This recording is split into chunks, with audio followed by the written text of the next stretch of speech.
Hello everyone, good morning. Welcome back to my channel, welcome to a new video. কেমন আছো সবাই? আমি খুব ভালো আছি। আজ ওয়েডনেসডে আর এখন ঘড়িতে বাজে 9:15। তো উঠেছি আজকে, যে খুব সকালে উঠেছি তা না, কারণ মিমলু স্কুল 9টা থেকে ছিল, তাই একটু লেটেই উঠেছি। তাহলে লেটেই সব কিছু হচ্ছে, এখনও ব্যাগ খানিকটা গোছানো বাকি রয়েছে। তো চলো আজকে ভিডিওর এখান থেকেই শুরু করছি। আশা করছি তোমাদের পুরো দিনের পুরো ভিডিও ভীষণ ভালো লাগবে। তো চলো শুরু করি। অতিরিক্ত ঠান্ডার জন্য মিমলুর আজকে থেকে 9টা থেকে স্কুল। তো পল্লব তো বাজারে চলে গেছে, তাই অগত্যা আমাকেই নিয়ে যেতে হচ্ছে স্কুলে। তো প্রথম থেকে তো আমি প্রিপেয়ার ছিলাম না, তারপরে তাড়াহুড়ো করে জামা কাপড় পরে ওকে রেডি করিয়ে খাইয়ে দাইয়ে আমিও চাটা খেয়ে ওকে নিয়ে গেলাম। ওকে দিয়ে আস্তে আস্তে 9:15 বেজে গেছে। তো ওই জন্য ভাবলাম যে আগে আমি বিছানাটা গুছিয়ে নিই, কারণ একবার যদি ওইদিকে রান্নার কাজে বসে যাই 11টার আগে আমি এ ঘরে আসতেই পারবো না। আর অতক্ষণ বাসি বিছানা পড়ে থাকলেও আমার দেখতে ঠিক ভালো লাগে না। তাছাড়াও আমার স্নান থাকে, পুজো থাকে, ওই সময়টা একদম যুদ্ধকালীন তৎপরতা। তো সেই জন্য আমি সবসময় চেষ্টা করি যে বিছানাটা এদিকের আগে গুছিয়ে নিয়ে তারপর আমি রান্নার কাজ বা কাচাকুচি যা কিছু করার আমি সেগুলো করি। তো এখানে আমার বিছানাটা গোছানো কমপ্লিট হয়ে গেছে। তারপর ভাবলাম যে লাস্ট মিনিটে আমার ব্যাগে যা যা গোছানো আছে বা ট্রলিতে যা যা নেওয়ার আছে সেগুলো সব আমি গুছিয়ে নিই। তো ওইটাও আমি করে নিলাম। ওই করতে করতে আমার প্রায় 9:35 মতন হয়ে গিয়েছিল। এই ব্যাগটা কিনে বেশ উপকারী হয়েছে, আমার অনেক জিনিস ঢুকে যাচ্ছে। তো এখানে আমি এবার আলু ভেজে নিচ্ছি। বাকিরা সবাই মুড়ি দিয়েও খাবে, আর আমিও টিফিনে মুড়ি দিয়ে নিয়ে চলে যাব, কারণ টিফিনের টাইমটা বেশ খিদে মতন পায়। আর আজকে দুপুরে রান্না হবে ডিম ভেজে তার ঝাল করব বলেছি। তো সেই মতন আমি আমাদের 3জনের ডিমও ভেজে নিচ্ছি, আর মিমলুর জন্য মাছ আছে। আর ডিমের ঝালটা শুধু পেঁয়াজ দিয়ে করব, কোনো আলু দেবো না। তো এখানে আমার আলু ভাজাও হয়ে গেছে, ডিম মাছ সব ভাজা হয়ে গেছে। আর এদিকে কড়াই ডিমের ঝালের জন্য আমি পেঁয়াজগুলো ভেজে নিচ্ছি। এই যে এখানে আমার ডিম মাছ সব একদম ঝোলে টকবকিয়ে ফুটছে, আর পল্লব আমাদের গাছ থেকে একদম ফ্রেশ ধনেপাতা তুলে এনে দিয়েছে। চাপা দিয়ে একটু রেখে দিচ্ছি, তার কারণ ডিমের ভেতরে যাতে ঝোল ঝাল মশলা যা আছে সব ঢুকে যায়। তো এই যে এখানে আমার ডিমের ঝাল কমপ্লিট। এখন ঘড়িতে বাজে 11:05। আমার এই জাস্ট রান্না কমপ্লিট হলো। 11:15 কলেজ ঢোকার কথা। তো প্রচুর দেরি হয়ে গেছে, স্নানটা করি, দেখি যদি টাইম থাকে তো খাবো, না হলে টিফিন তো নিয়েই যাচ্ছি, মুড়ি আলু ভাজা, তো ওটাই খেয়ে নেবো। তারপর আবার ঠাকুরকে জল দিতে হবে। তো চলো স্নানটা করে নিই, জলটা ততক্ষণে গরম হচ্ছে। তো এই খেয়ে এলাম, এসে একদম রেডি হয়ে গেছি, এবার কলেজ যাচ্ছি। 11:30 বেজে গেছে, প্রচুর লেট হয়ে গেছি। তো চলো যাই। আমি কলেজে বেরোনোর আগেই মিমলু স্কুল থেকে বাড়ি চলে এসেছে। ওর আজকে 11টা অবধি ছিল। আর আসার পর ও আর ওর পাপা রোদে বসে বসে মুড়ি খাচ্ছে। কি ভালো লাগছে দেখতে না।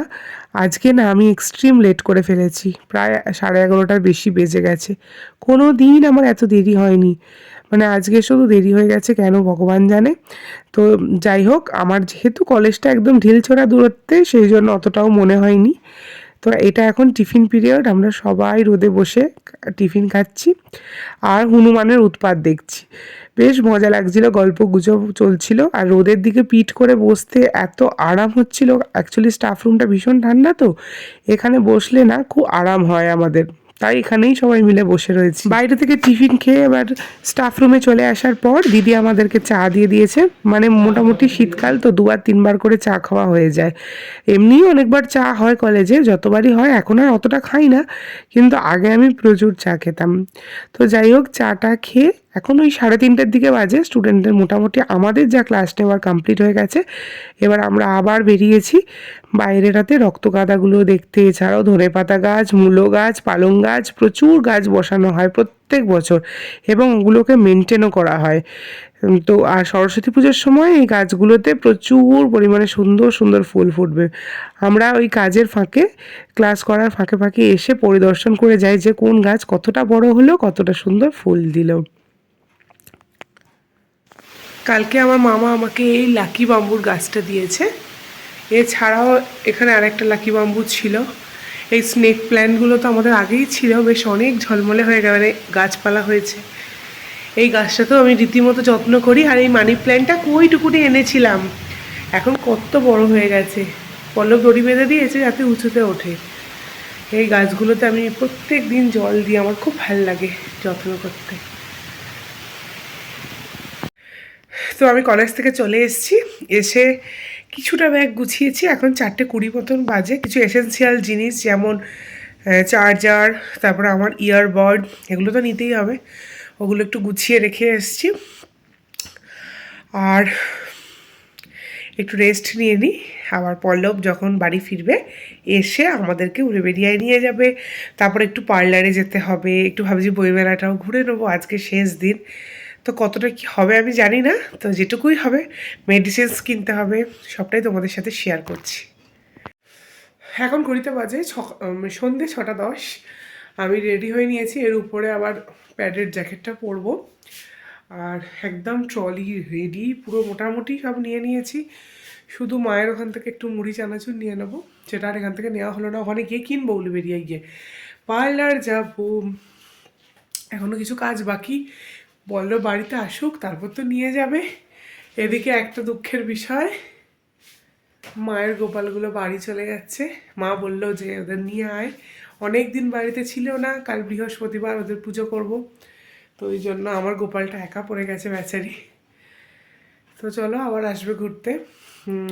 চলো বেরোই এখন, দেখি ওদিকে মিমলু গিয়ে কি করছে, ওকে ওকে ফুলাতে জামা টামাগুলো পরাই। তো চলো যাই। রেডি মামা? রেডি?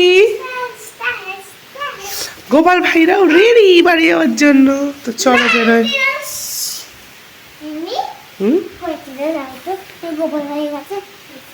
গোপাল ভাইকে মিষ্টি কিনে দেবো, হ্যাঁ টাকাটা দিয়ে। চলো চলো, যাওয়ার সময় গোপাল ভাইকে চকলেট আর মিষ্টি কিনে দেবো ওই টাকা দিয়ে। চলো ওইটা। তো আমরা সমস্ত লাগেজ নিয়ে বাইরে বেরিয়ে পড়েছি। আমার শাশুড়ি আমাদেরকে বাইরে তুলতে এসছে, আর গোপালগুলো মায়ের হাতেই ছিল। গোপালগুলোকে নিয়ে যাচ্ছি। মা বলে দিয়েছিল, মানে আমার মা বলেছিল যে বাড়ি ফিরছি বৃহস্পতিবার, পরের দিন পুজো করব, গোপালগুলো বাড়ি থাকবে না। আর গোপালগুলোরও হয়তো আমাদের বাড়ি থাকতে আর ইচ্ছা করছে না, মাকে অনেক দিন দেখেনি, দেখবে বলে। তো সেই জন্য গোপালগুলোও চলে আসছে। আর আমরা এদিকে ভেতর রাস্তা দিয়েই আজকে যাচ্ছি, নিমদিঘি দিয়ে উঠবো আর কি। আজকে হাই রোডটা নিইনি, হাই রোড নিলে না বড্ড আরও বেশি ঠান্ডা লাগে। যাই হোক, আমরা বাড়িতে চলে এসেছি। বাইরের চাবিটা খুলে গোপাল ব্যাগগুলোকে রেখেছি। তো আমারও পার্লারে কাজ আছে, আর পল্লবও দাড়ি কাটবে। তো মাম্মাকে নিয়ে যাচ্ছি, সব কাজ মিটে গেলে একটু বইমেলা ঘুরে খেয়ে দে একেবারে বাড়ি ফিরে আসবো। তো চলো, আর বেশি দেরি করবো না, এখন 8টা বাজতে 10 মিনিটের মতন বাকি। চলো যাই। চল, কই দেখি মাম্মা, মুখ চাপা দিয়েছো? ও চলো। তুমি এই সাইডটা বন্ধ করো কেন খালি? এইটা আমাকে ধরতে দাও, তুমি একদিকে ধরো আমি একদিকে ধরি।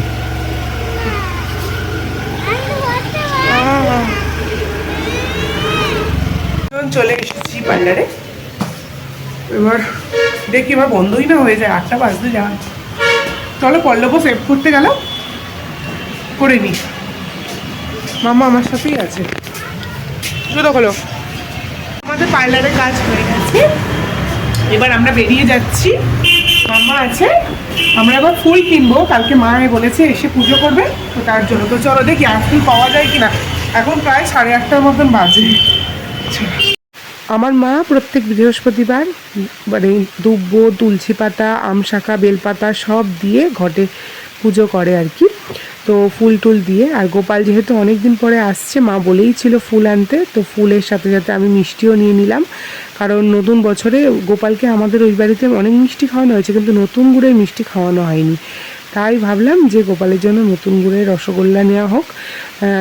তো ওই মায়ের গোপালের জন্য নতুন গুড়ের রসগোল্লা, আরও ঠাকুরের জন্য সব রসগোল্লা নিয়ে নিয়েছি। নেওয়ার পর পল্লবেরও কাজ মিটে গেছিলো, পল্লব চলে এসেছিলো, আমরা সোজা চলে গেছি বইমেলাতে। বইমেলাতে ঢুকেই দেখলাম যে কোনো একজন সঙ্গীত শিল্পী খুব সুন্দর গান গাইছিল, বাজে গো বীণা। বেশ ভালো লাগছিল গানটা, আর বেশ অডিয়েন্স একদম ফুলই ছিল। আমার তো বেশ এরকম গানের অনুষ্ঠান বা কালচারাল প্রোগ্রাম খুব ভালো লাগে। আমি বেশ খানিকক্ষণ দাঁড়িয়ে দাঁড়িয়ে শুনছিলাম, মিমলু ডান্স করছিল।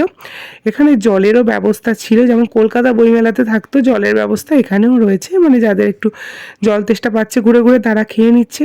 এছাড়াও বিভিন্ন জিনিস, বইপত্র সব তো ছিলই। এছাড়াও জামা কাপড় তো ছিল। এখানে যে মানে বিশেষ জিনিসটা দেখে খুব ভালো লাগলো, কারোর ব্যবহৃত জামা কাপড় দিয়েছে, যারা একদম মানে হতদরিদ্র সেই সব বাচ্চাগুলো এসে সেই জামা কাপড়গুলো নিচ্ছিল।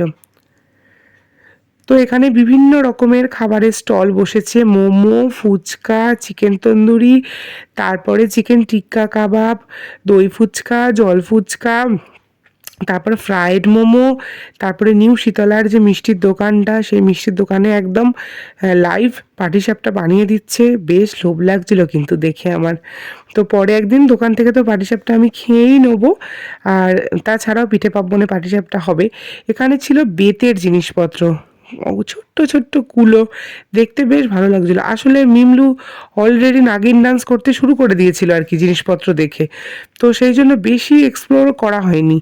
আর ম্যাক্সিমাম যে জিনিসটা আমি দেখলাম সেটা হচ্ছে বড়ি বিক্রি হচ্ছিল। তো কালকে যেহেতু বেড়াতে চলে যাবো, সেই জন্য আর ঘরের জন্য বড়িটা নেওয়া হলো না, পরে সবলা মেলার সময় এসে বড়ি নিয়ে যাব। এছাড়াও জামা কাপড় ছিল, বেশ সুন্দর সুন্দর কাঁথা স্টিচের কাজের উপরে চুড়িদারের পিসগুলো ছিল, যেগুলো 1500 টাকা করে বলছিল। তো আমার এই মুহূর্তে দরকার নেই, নইলে আমার কিন্তু বেশ পছন্দ হচ্ছিল। সামনেই ঘুরতে যাব, ধরে নাও কালই হয়তো ঘুরতে যাব। তো অনেক বাজেট আছে সেখানে, তো সেখানে গিয়ে যদি কিছু কেনাকাটা করি, তো সেই জন্য এখানে আর টাকাটা খরচা করলাম না। প্রথমে দাঁড়িয়েছিলাম যে কফি হাউস ক্লাসিকের থেকে চিকেন টিক্কা কাবাব খাবো বলে, কিন্তু ও বাবা এত ভিড়। তারপর আমরা চলে গিয়েছিলাম একদম পৌরসভার অপোজিটে বং পিৎজাতে। অনেক দিন ধরে সবার মুখে নাম শুনি এবং অনেককেই ফটো দিতে দেখি বং পিৎজার সামনে। তো ভাবলাম খাবার দাবার ভালো, বাবাও একদিন বাবার বন্ধুদের নিয়ে গিয়েছিলেন, তো বলছিলেন মোটামুটি খাবার। বাবা আসলে বাইরের খাবার খায় না বলে অতটা ভালো লাগেনি, কিন্তু সবার মুখে আমি শুনে ভেবেছিলাম হয়তো বেশ ভালোই হবে, তাইও গেছিলাম, গিয়ে বসেও ছিলাম। কিন্তু ওখানে মিমলুর রিকোয়ারমেন্টস অনুযায়ী বিরিয়ানি পাওয়া যায় না, সেই জন্য আমাদেরকে উঠে আবার আহারে দরবারেতে আসতে হলো। তো আমি প্রথম থেকেই বলেছিলাম আহারে দরবারেতে যাব, কিন্তু পল্লব বলছিল পিৎজায় বং পিৎজায় যাবে, তো সেই জন্যই গিয়েছিলাম। সেই জন্যই বলে সবসময় বউয়ের কথা শুনতে হয়, খারাপ হবে না, ভালোই হবে। যাই হোক, আমরা আহারে দরবারেতে চলে এসেছি। তো মিমলুর জন্য বিরিয়ানি নেওয়া হয়েছিল, আমরা নিয়েছিলাম চিকেন ভর্তা, রুমালি রুটি আর তন্দুরি রুটি। মিমলু তো পুরো বিরিয়ানিটা খেতে পারেনি, পল্লবকে হেল্প করেছে। আর আমি একদমই একটা রুমালি রুটি একটা তন্দুরি রুটি খেয়ে আমার অবস্থা পুরো খারাপ। কিন্তু একটা কথা না বললেই নয়, চিকেন ভর্তা আর তন্দুরি রুটিটা অসাধারণ ছিল। যাই হোক, বিল মিটিয়ে দিয়েছি, খাওয়া কমপ্লিট হয়ে গেছে, এবার আমাদের বেরোনোর পালা। তো এক গাল হায়াত মৌরি নিয়ে নিয়েছি আমি, যেটা আমি ছোটোবেলা থেকে ভীষণ ভালোবাসি, ঘরেও আমি মৌরি খাই। তো বাইরে বেরিয়ে চলে এসেছি, রাস্তাঘাট পুরো একদম শুনশান একদম। তখন ওই অলরেডি রাত 10টা বেজে গেছে। তো এবার শুধু ভালোই ভালোই বাড়ি যাওয়ার পালা। আর মিমলু যে বাবলসটা কিনেছে, তার পাখাটা দেখো কি সুন্দর হাওয়াতে ঘুরছে। আর এখন মানে বইমেলার মঞ্চ মানে ভেঙে গেছে, অনুষ্ঠান শেষ, সবাই বাড়ি ফিরে আসছে ধীরে ধীরে। তো আমরা বাড়ি চলে এসেছি, মিমলুর গোপাল ভাইরা ঘুমিয়ে পড়েছে, গোপাল দাদারা, ওর একটু মন খারাপ, গোপাল দাদা চলে এসছে মানুর বাড়ি। তো অ্যাকচুয়ালি মন খারাপের থেকেও বড় কথা, 10:30 বাজে, ওর ঘুম এসে গেছে। তো পল্লব আমার কালকে যাবো যে কিছু জিনিস খুব এসেন্সিয়াল কিনতে গেছে, তো সেই জন্য আমি ভাবছি একে ঘুমটা পাড়িয়েই দিই, তারপরে পল্লব এলে না হয় বাকিটা হবে। তো চলো, গোপাল ভাই ঘুমিয়ে পড়েছে একদম, ঘুমোতে যাবার আগে তোমাদের সাথে ভিডিওটা শেষ করব। তো চলো তোমরা ভিডিওটা দেখতে থাকো। আমরা সব কাজ মিটিয়ে এখানে এসে বসে আছি, আর নিচের ঘরেই শোবো, উপরের ঘরের আর চাবি টাবি খুলিনি। মা এসে গেলে পরের দিন থেকে উপরের ঘরেই, আমি তো অ্যাকচুয়ালি ওপরেই শুই। তো পল্লব বললো যে নিচেই শুয়ে পড়বে, মশারিটা খাটাবো, মিমলুকে ঘুম পাড়াবো। এখন বাজে 10:55 রাত। তো চলো আজকের ভিডিওটা এই পর্যন্তই রাখছি। আশা করছি তোমাদের পুরো দিনের পুরো ভিডিও ভীষণ ভালো লেগেছে। ভালো লাগলে please to like share and subscribe my channel. দেখা হচ্ছে আগামীকাল একটা ইন্টারেস্টিং ব্লগের সাথে।